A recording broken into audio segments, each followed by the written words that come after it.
Omukulu webale kugawula Eddy. Mwebale kujja tusiimye nnyo atusooke twebaza omukulu Eddy. Webale kubanga otuyise okubanga tukwata ekijiro kino naawe.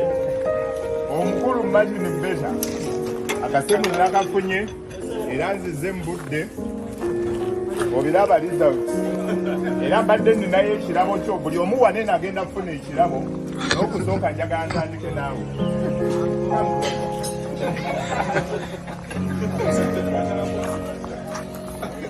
Buli omu nina ekirabo kye.